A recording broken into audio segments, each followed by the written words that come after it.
Live study daily current affair की series में आप सभी का स्वागत है। इस वीडियो में डिस्कशन करेंगे 20 और 21 जनवरी 2022 के हिमाचल प्रदेश राष्ट्रीय तथा अंतर्राष्ट्रीय करंट अफेयर्स के बारे में। पहला प्रश्न है, भारत की हिंदुस्तान एरोनॉटिक्स लिमिटेड ने एडवांस लाइट हेलीकॉप्टर किस देश को बेचने का करार किया है?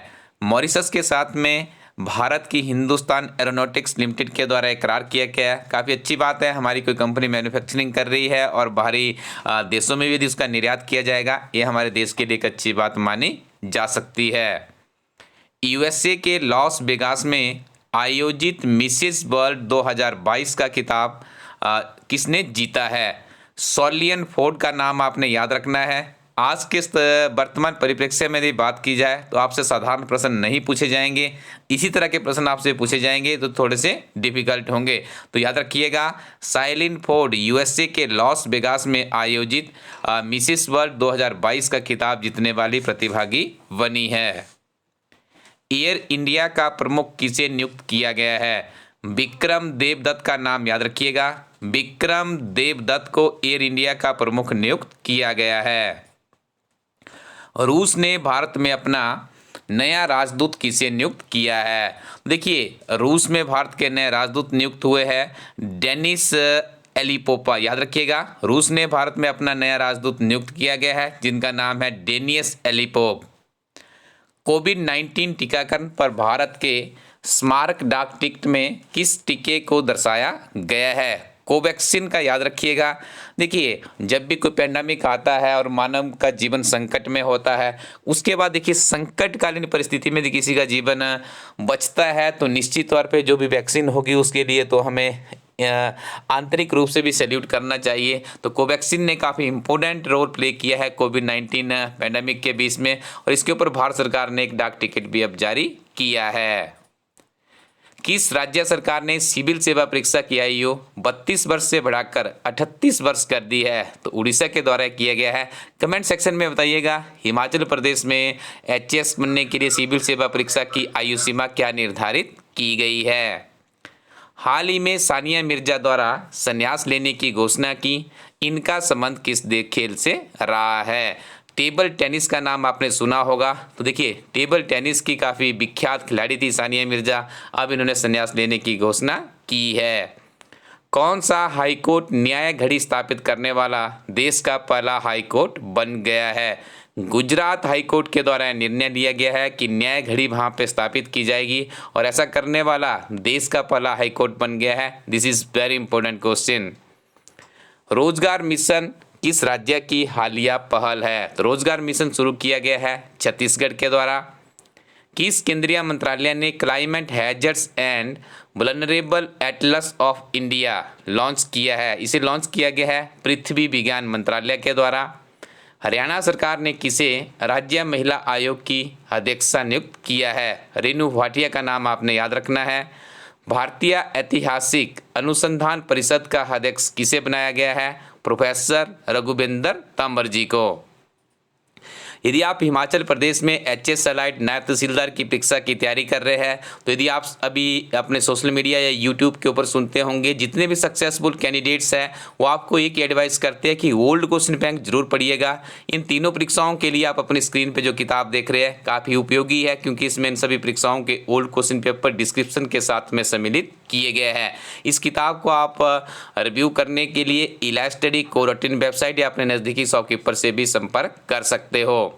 आगे हम डिस्कशन करेंगे 21 और 22 जनवरी 2022 के हिमाचल प्रदेश के करंट अफेयर्स के बारे में। पहला प्रश्न है, वर्तमान में हिमाचल प्रदेश खाद्य नागरिक आपूर्ति एवं उपभोक्ता मामले मंत्री कौन है? राजेंद्र गर्ग का नाम याद रखिएगा। वर्तमान हिमाचल प्रदेश सरकार में खाद्य नागरिक आपूर्ति एवं उपभोक्ता मामले के मंत्री है। जिला बिलासपुर से इनका संबंध है और ये ऐसे मंत्री हैं जो कि पहली बार ही विधायक बने थे और उसके बाद मंत्री पद पाने में सफल साबित हुए हैं। इस परिप्रेक्ष्य में भी आपको इनका नाम याद रखना होगा। धर्मशाला को मैक्लोडगंज से जोड़ने वाले 1.8 किलोमीटर लंबे रोपवे का निर्माण की लागत राशि कितनी है? 207 करोड़ रुपए देखिए इसका यहाँ पे लागत आई है।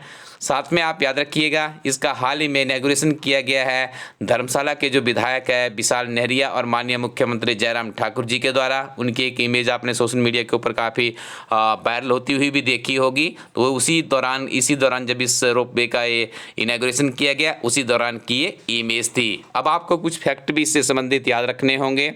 इसका निर्माण वर्ष 2018 में शुरू किया गया था। इसे धर्मशाला रोपवे लिमिटेड और हिमाचल प्रदेश पर्यटन एवं नागरिक उड्डयन विभाग की ओर से सार्वजनिक निजी भागीदारी परियोजना के रूप में DFBOT मोड से विकसित किया गया है।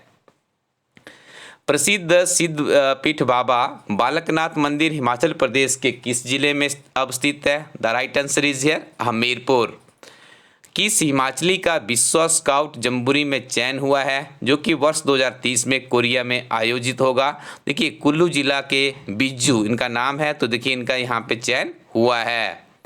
हिमाचली जवान सुरेंद्र धलबाटिया मुंबई में युद्धपोत INS हादसे में शहीद हो गए। इनका संबंध हिमाचल प्रदेश के किस स्थान से था? तो हमीरपुर के उपमंडल बड़सर की पंचायत सठबी से था। देखिए ऐसे वीर जवानों को जय हिंद हमारी तरफ से एक विनम्र श्रद्धांजलि रहती है। तो आप इनके लिए जय हिंद कमेंट सेक्शन में जरूर लिखिएगा। किस हिमाचली का चयन सीनियर पुरुष राष्ट्रीय शिविर के लिए हुआ है? नौदान के है कंबर हरदीप सिंह का। हिमाचल प्रदेश के किस जिले में जहरीली शराब के सेवन से 6 लोगों की मृत्यु हो गई है? जब इस वीडियो को रिकॉर्ड किया जा रहा है तो ये मृत्यु का आंकड़ा आगे बढ़ चुका है। जब ये करंट अफेयर्स बनाए गए तो 6 था, अब 7 हो चुका है। तो मंडी जिला में ये घटनाएं दर्ज हुई है। और मंडी जिला के सुंदरनगर के समीप एक सलापट नामक गाँव है, वहाँ पे लोगों इस दहशत में आए हुए हैं। काफ़ी शर्मसार है। देखिए जिस प्रदेश को हम एक देवभूमि के नाम से जानते हैं, यदि वहाँ पर इस तरह की देखिए जहरीली शराब पीने से यदि लोगों की जान जाती है तो सच में ही ये एक समाज के लिए भी एक विचारणीय और सोचनीय विषय है। हिमाचल प्रदेश सरकार द्वारा स्वास्थ्य क्षेत्र में शुरू की गई हिम केयर योजना के अंतर्गत प्रति परिवार प्रति वर्ष कितने रुपए स्वास्थ्य बीमा उपलब्ध करवाया जा रहा है? तो 5 लाख की राशि यहाँ पे उपलब्ध करवाई जाती है। नाथवा झाकड़ी जल विद्युत परियोजना की क्षमता कितनी है? 1500 मेगावाट है, याद रखिएगा। रामपुर जल विद्युत परियोजना कितने मेगावाट की है? 412 मेगावाट की है। नियमित रूप से आप पढ़ते रहिए। इलाज स्टडी टीम की उत्कृष्ट किताबें आपके साथ है। GIT की द्वितीय एडिशन के साथ में किताब लॉन्च कर दी गई है। विभिन्न तरह के डिपार्टमेंट्स में आप लोग देख रहे होंगे नियमित रूप से GIT की रिक्रूटमेंट चल रही है। और इलाज स्टडी टीम आपको यहाँ पे अवगत करवाना चाहती है 1 जनवरी 2021 से लेकर 15 जनवरी 2022 तक के वार्षिक करंट अफेयर की किताब लॉन्च कर दी गई है। एक ही किताब में आपको पूरे वर्ष भर के हिमाचल प्रदेश गिरिराज समाचार पत्र राष्ट्रीय व अंतर्राष्ट्रीय करंट अफेयर सम्मिलित किए गए हैं। टॉपर्स के वीडियो आप लोग देखते होंगे तो आपको यही एडवाइस कर रहे हैं कि यदि आप नायब तहसीलदार की परीक्षा में रेगुलर पदों के ऊपर अपनी दावेदारी मजबूत करना चाहते हैं तो पिछले 1 वर्ष के करंट अफेयर्स जरूर पढ़िएगा। और हिमाचल प्रदेश में ये कोशिश सिर्फ एंड सिर्फ इलाज स्टडी टीम के द्वारा की गई है कि आपको 365 दिन के नियमित करंट अफेयर्स यहाँ पे अवेलेबल करवाया गया है। और बहुत से नवीनतम फैक्ट भी यहाँ पे आप लोगों के लिए हमारी टीम लेकर आई है ताकि आपकी सफलता सुनिश्चित हो सके। और पुलिस के अभ्यर्थियों के लिए बता दें परीक्षा के अंतिम दिनों में मॉक टेस्ट ही आपकी सफलता को निर्धारित करते हैं। तो इलाज स्टडी टीम आप लोगों के लिए लेकर आई है 10 मॉक टेस्ट और 5 साल के प्रीवियस क्वेश्चन पेपर। तो इनके साथ में अपनी तैयारी को आप आगे बढ़ा सकते हैं। नियमित रूप से पढ़ते रहिए और आगे बढ़ते रहिए। Thank you very much. Keep watching इलाज स्टडी यूट्यूब चैनल।